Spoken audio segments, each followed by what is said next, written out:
Hello and welcome to the 21st European Conference on Knowledge Management. Our topic is the use of blockchain-supported reward systems for knowledge transfer between generations. We are Stephen Bezzina from the Ministry of Education in Malta, Thomas Wernbacher from Donau-Universität Krems, Vella and Alexiei Dingli from the University of Malta, Alesja Serada from the University of Vaasa, and my name is Alexiei Pfeiffer. I'm currently a postdoc fellow at the MIT Education Accord. Let me start with a quote: "Old guns leave and all knowledge is gone." This was one of the answers from our questionnaire, and I think this perfectly describes why our topic is of relevance and why we conducted the study. So what we did is, of course, intensive desk research. Then we conducted an online questionnaire with 69 participants and a focus group discussion. In the focus group discussion, we discussed the results of the online questionnaire, and we developed a demonstrator and showcased this and discussed it in the focus group. So the research question is, how can blockchain technologies be applied in the field of knowledge management, and in particular in the era of knowledge transfer between generations, especially as evidence of knowledge transfer, to represent symbolic rewards as part of a gamification framework, to handle reward systems that go beyond a symbolic one, for example, by issuing vouchers or receiving bonus payments, and as a storage medium for sensitive knowledge. That is, if you store data as encrypted message to such a utility token attached. In order to be able to answer those questions, the following sub-questions had to be addressed first. What role does knowledge management, especially between generations, play in the companies of the surveyed persons?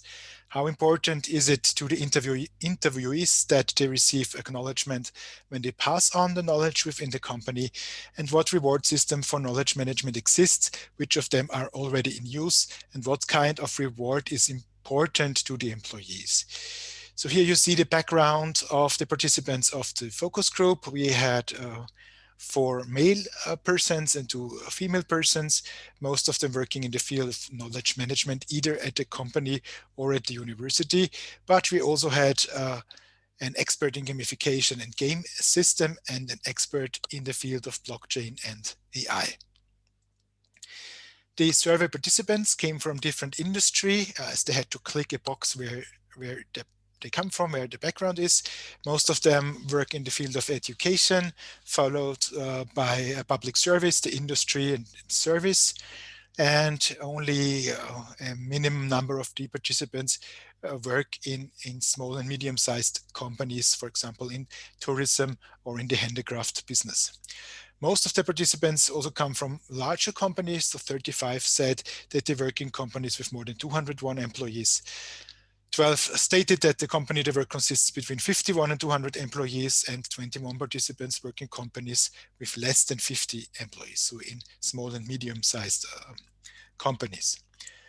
What form of knowledge database does the company currently use? And in the table, you see the results from the online questionnaire, and the text below the table represents a snapshot of what the experts discussed while we represented them the results. So Wiki and Confluence systems are used by nearly 40% of the participants' work. Also structured online file storage centralized in their company is used by more than 30% of the participants. But what was quite shocking or somewhat frightening, as one of the experts says, is that emails is still used as a medium to store data. But expert 2 said to this aspect that it is not unusual still that, that companies use email as kind of a data storage. So how is the knowledge transfer process protocoled? In nearly, again, 40% of the companies, they use a company-wide database to record knowledge transfer processes. But, and this is again a little bit curious or shocking, is that in 32% of the companies only verbal or no protocols at all are used to store, so to say, the proof of knowledge transfer. For the next question, We ask how important knowledge management is in the company, and it is nearly at the weighted average of 3 in a 1 to 5 scale. And I think this also reflects what we discussed before, is that on the one hand, we have companies where knowledge management is present and part of the corporate culture, but on the other hand, that knowledge management still needs to be promoted further in the companies, but above all in the minds of the employees, as then the experts discussed in accordance to the results from the online questionnaire. When asked how important it is to preserve the knowledge of employees who left the company, the answer was 2.55 on this 5-digit scale, so it was below average. And this shows that, regarding to the experts, that in some companies it is already important to practice cross-generational knowledge management, as shown in some of the detailed answers that we've seen in the questionnaire. But especially in this area, there's still a massive lack of educational and implementational work, because for many companies, it should be essential and not a marginal topic to tap into this enormous wealth of knowledge and experience of their own employees. So some of those open field answers from the online questionnaire, I highlighted 2 positive and 2 maybe negative ones, or that should give us brain food for further thoughts. Our knowledge management department is responsible for knowledge management, including interviews with retired staff. We don't have specific awards. However, sometimes a deal inclusive extra paid holidays, or to call another way some weeks, earlier retirement from a person who works in the education sector with more than 500 employees. A person working in the industry sector, again with more than 500 employees, says, I work in a large manufacturing company. We started a program for transferring knowledge from pre-stage retirement employees in lead positions, as well as long-term workers on the machines 15 years ago. Taking part in the program leads to an additional monthly salary one time at dropout.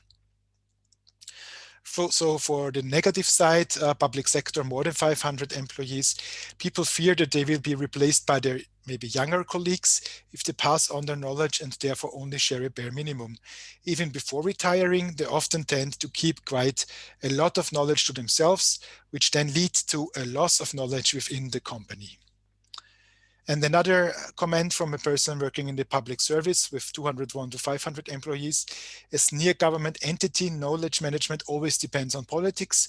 If the color of the ruling party changes, we go the opposite way of knowledge management and start to be knowledge destroyers, shredding hard disks. This is a harsh comment, maybe reflecting a case that could have happened in Austria some years ago. We do not know where our participants come from, but I think what this person likes to state is clear, that it is really hard to conduct knowledge management between different political parties, especially if the political situation in the country is difficult. Does your company have a reward system in the era of knowledge management? So again, nearly 38% said there's no reward system for successful knowledge management. So we see here that everything is based on the intrinsic motivation, or that passing on knowledge within the company is seen as part of the job.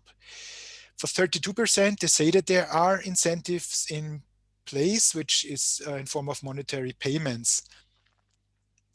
Then we see that some companies already start to work with gamification, and when you then look deeper into the results of the answers and in which company size and sector the participants were working, you see that the gamification approaches, and especially gamification using voucher or non-monetary incentives, that is something you see more and more in the smaller companies. So the experts say that somehow you can see that gamification in knowledge management is currently only gaining ground with smaller companies. We scientists are sometimes too much in our ivory tower and work on our pilot projects, but we need to pay more attention to raise awareness among decision makers. And another expert said, I particularly like the approach of the small company where the role of the game master changes and the rules are made by the employees themselves and not top down. This sounds like an interesting idea. The last question I'd like to discuss was if it is important for the single person to contribute to the knowledge database of the company, but not only to contribute, but to get some sort of reward or accomplishment.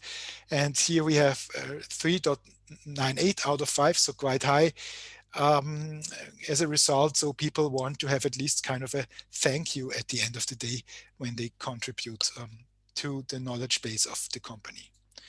Now we come to the blockchain use case, and let me quickly describe what is blockchain all about.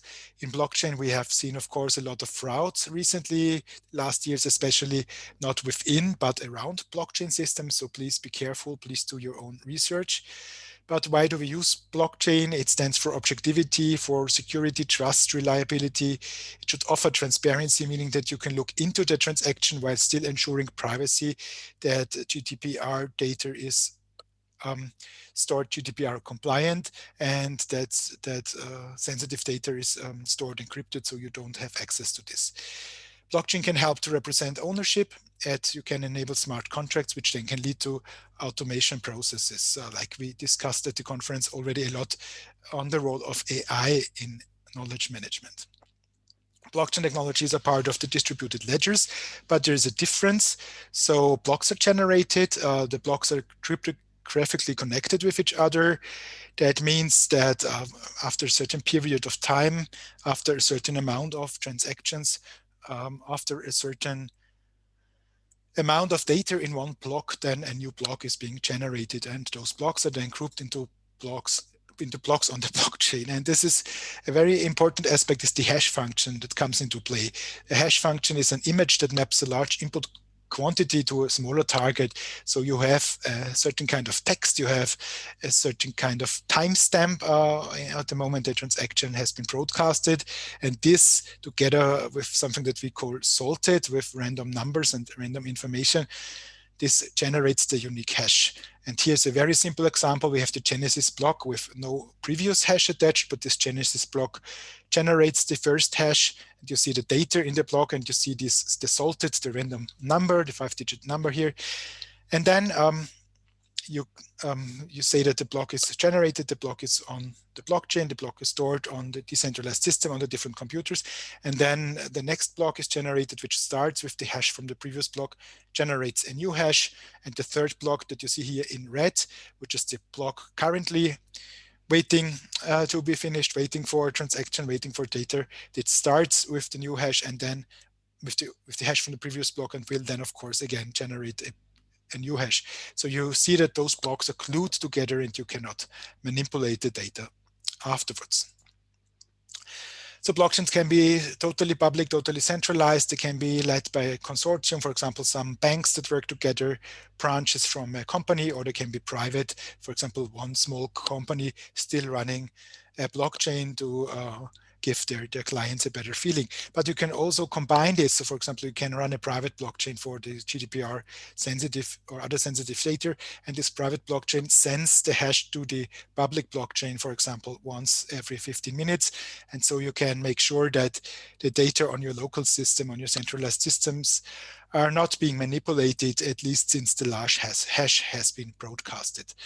So you can also not manipulate it afterwards. And the blockchain systems can be permission or permissionless, meaning you give everyone access to use and store data and look into the data, or you set permission models. Then we have to talk about different kind of tokens. And of course, this is something widely discussed in the blockchain community. So cryptocurrencies are usually Bitcoin, Litecoin, tokens that we know that they are here to store monetary value, to act as some kind of currency to pay for things, and so on and so forth. Then we have tradable network maintenance utility tokens. They can be also cryptocurrencies like Ethereum, so you use them to pay something.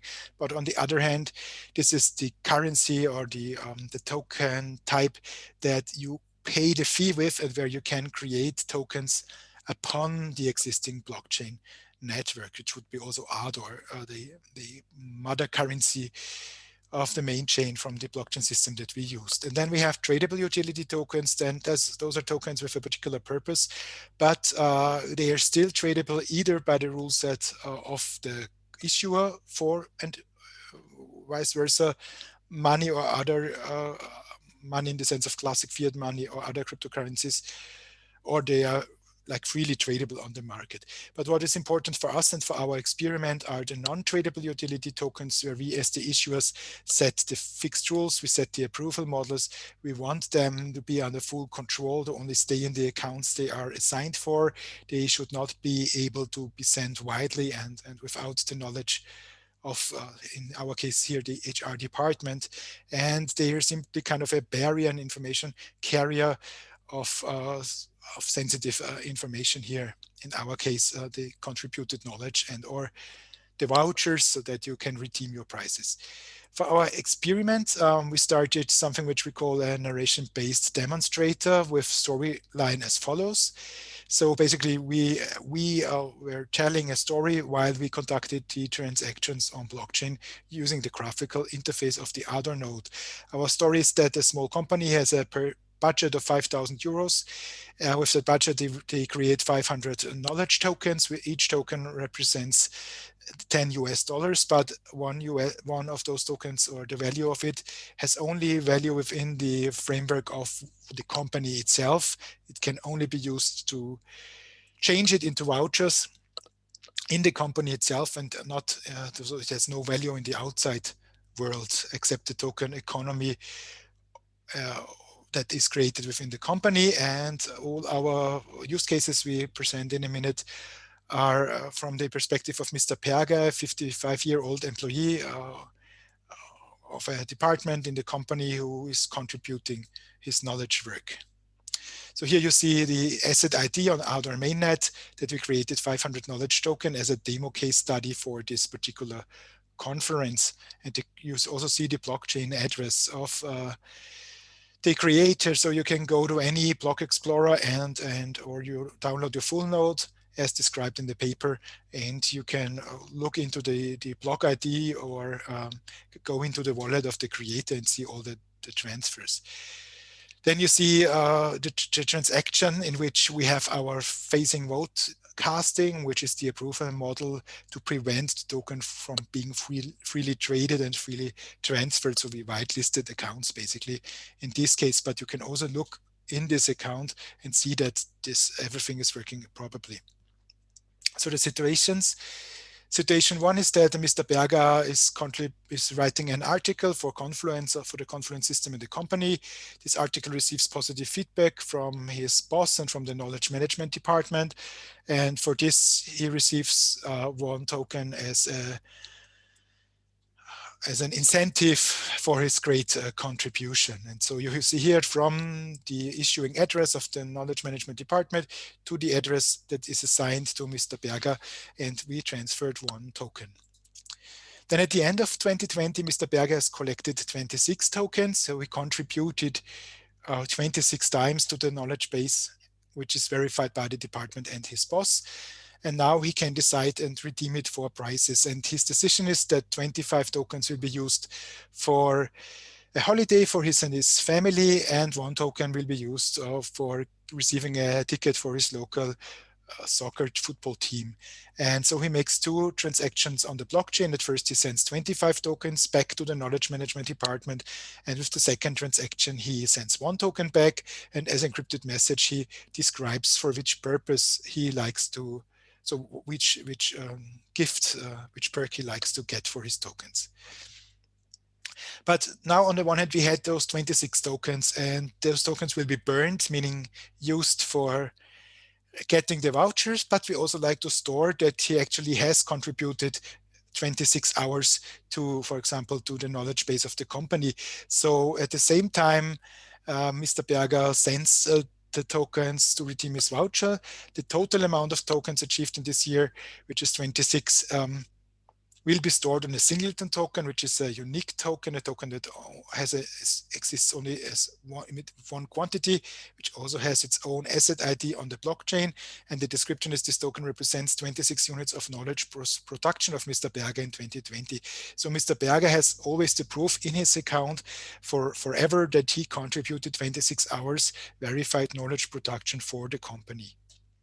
And now imagine that, so for example, someone is working 15 years in the companies, and then you can add all this knowledge production this person contributed during the last 15 years. You get the total number, and the company can decide, or it's in the contract with the person, that this then at the end of the career gives like this overall perk or this overall bonus payment. But just a side note, if you work with money as a sort of motivational factor, the gamification experts noted that it's not always a good idea to work with monetary gifts, because you would need to make and increase the pot year by year. And if you say this is in your contract for 20 years lifetime, we have things like inflation.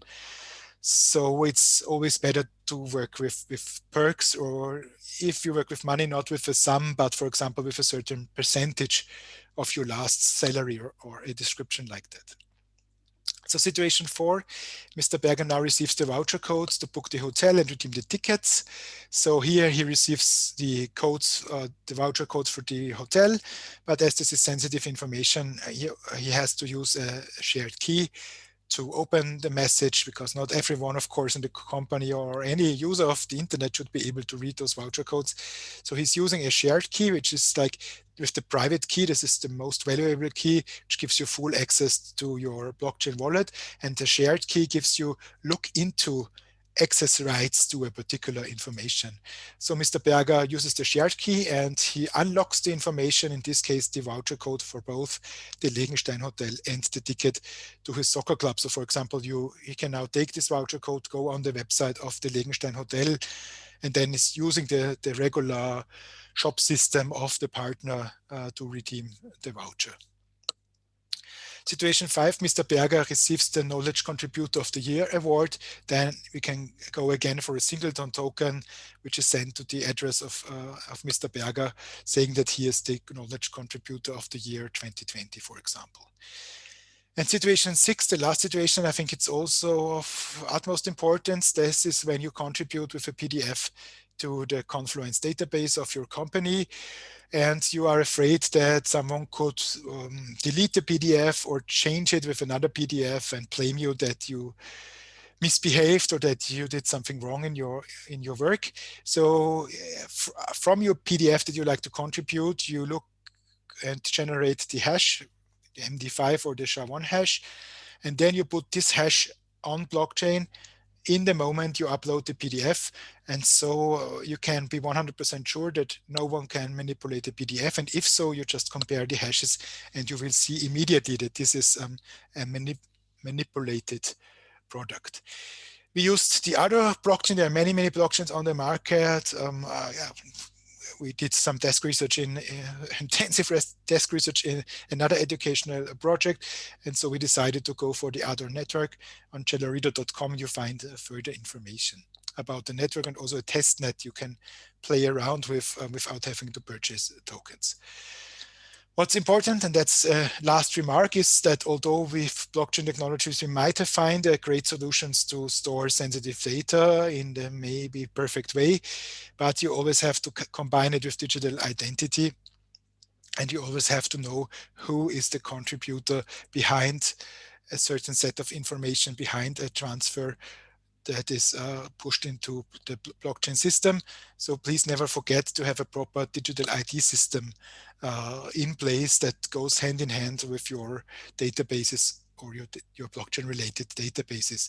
And as we heard so many things about AI also here at the conference, also ensure that you can look into what the AI did on your behalf. So using blockchain and using again digital identity or digital identity assigned to particular AIs is also something that we have to have in mind all the time we work with those new kind of technologies.